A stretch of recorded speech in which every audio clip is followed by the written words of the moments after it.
Ressources en eau, quelle quantité est disponible au Burkina Faso? Une de nos équipes est allée à la rencontre de la directrice générale des ressources en eau. Elle fait état d'au moins 2 milliards de mètres cubes d'eau de surface. Celle souterraine reste à connaître et à caractériser. L'état des lieux avec Souleymane Sanou et bienvenue dans ça. La pollution, l'une des principales menaces pour l'or bleu, aussi bien pour l'eau de surface que celle souterraine au Burkina. Conformément en fait à ce qui a été à la politique nationale de l'eau, qui a révélé en fait que nos ressources en eau, que ce soit les ressources en eau de surface ou les ressources en eau souterraines, sont sujettes en fait à des menaces liées à l'orpaillage, surtout la pollution liée en fait à l'orpaillage et également à nos déchets urbains, mais surtout à nos mauvaises pratiques qui contribuent à ensabler l'ensemble de nos cours d'eau. Une gestion saine des ressources en eau selon la direction générale en charge de la question constituera un atout non seulement pour la préservation de la santé des populations, mais surtout pour la consolidation de l'existant.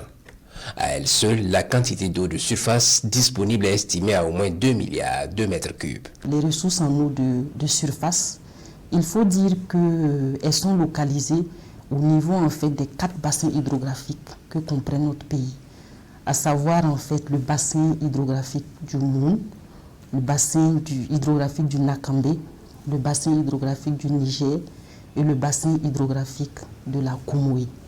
Donc les ressources en eau en fait de surface sont localisées au sein de ces 4 bassins hydrographiques là et stockées au niveau des rivières, des barrages, des lacs et des mares. L'état des lieux de 2001 qui a été réalisé a révélé en fait que en termes de ressources en eau de surface, le Burkina n'a pas de problème de disponibilité. Parce que en termes de ressources en eau de surface utilisables, selon toujours l'état des lieux, nous sommes à environ en fait 4 milliards de ressources en eau disponibles et utilisables en année moyenne de précipitation et environ 2 milliards en année sèche. Et il faut dire que nos ressources en eau de surface sont très dépendantes des précipitations qui tombent au niveau de notre pays. Pour ce qui est des ressources en eau souterraine, leur disponibilité est fonction des caractéristiques géologiques du sous-sol. Les ressources en eau souterraine sont très importantes parce que vous constaterez qu'une bonne partie de l'approvisionnement en eau potable en fait est basée sur les ressources en eau souterraine à travers la réalisation en fait des ouvrages tels que les forages, les adductions d'eau potable, voilà, etc.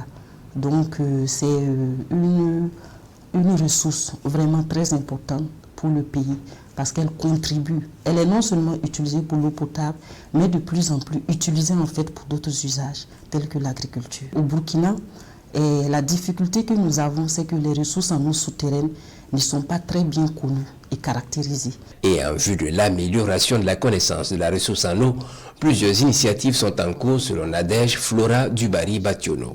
Actuellement, il y a beaucoup d'initiatives qui sont en cours, notamment à travers la bataille de l'eau.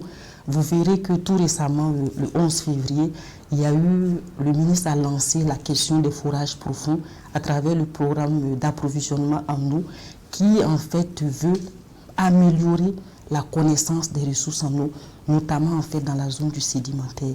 Donc de plus en plus, il y a beaucoup d'initiatives qui tendent à mieux appréhender et mieux connaître la question des ressources en eau et même aller jusqu'à l'évaluation des ressources en eau souterraines de notre pays. Préservation des ressources en eau, gage d'une sécurité alimentaire et d'une résilience climatique au Burkina Faso, c'est sous ce thème qu'a célébré la Journée mondiale de l'eau au plan national. Une occasion saisie pour interpeller les uns et les autres à avoir des comportements responsables vis-à-vis des ressources en eau, tout en évitant notamment le gaspillage et la pollution.